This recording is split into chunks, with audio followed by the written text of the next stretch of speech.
В этом году выпускниками старейшей школы Якутска стали около 100 учеников. Из них 21 ученик 11 класса. Линейка, несмотря на высокопоставленных гостей, прошла душевно и по-семейному. Антон Кутуков признается, будет скучать по школе, ученикам и одноклассникам. Однако впереди новые свершения и совсем другая жизнь.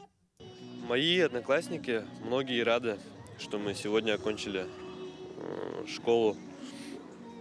И мы усердно готовимся к экзаменам, и хотелось бы пожелать своим одноклассникам хороших результатов в экзамене. Я в себе уверен, что сдам. Я выбрал выборочные физика и информатика для поступления в Санкт-Петербург.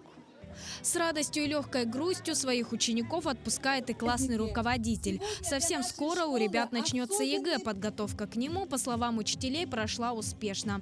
Но на 100 баллов, к сожалению, не рассчитывают. Средние показатели для школы от 68 до 78 баллов по основным предметам.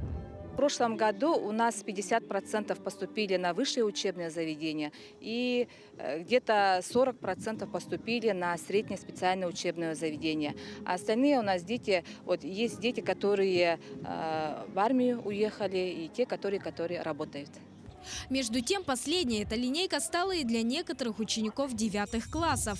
Многие из ребят планируют поступать в средние учебные заведения. Так, к примеру, Сухроб Мирзоев хочет обучиться на медбрата, а уже после стать стоматологом. Кроме того, выпускник надеется успешно совмещать учебу и спортивные занятия.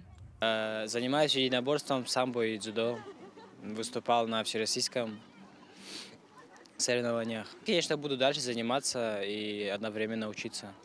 Уже в ноябре этого года Мархинской школе исполнится 115 лет. Примечательно, что именно в этом году школа вошла в федеральную программу «Модернизация школьных систем образования». И уже в сентябре дети смогут переступить порог обновленной, безопасной и современной школы. Саргалана Неустроева, Григорий Николаев, Якутск.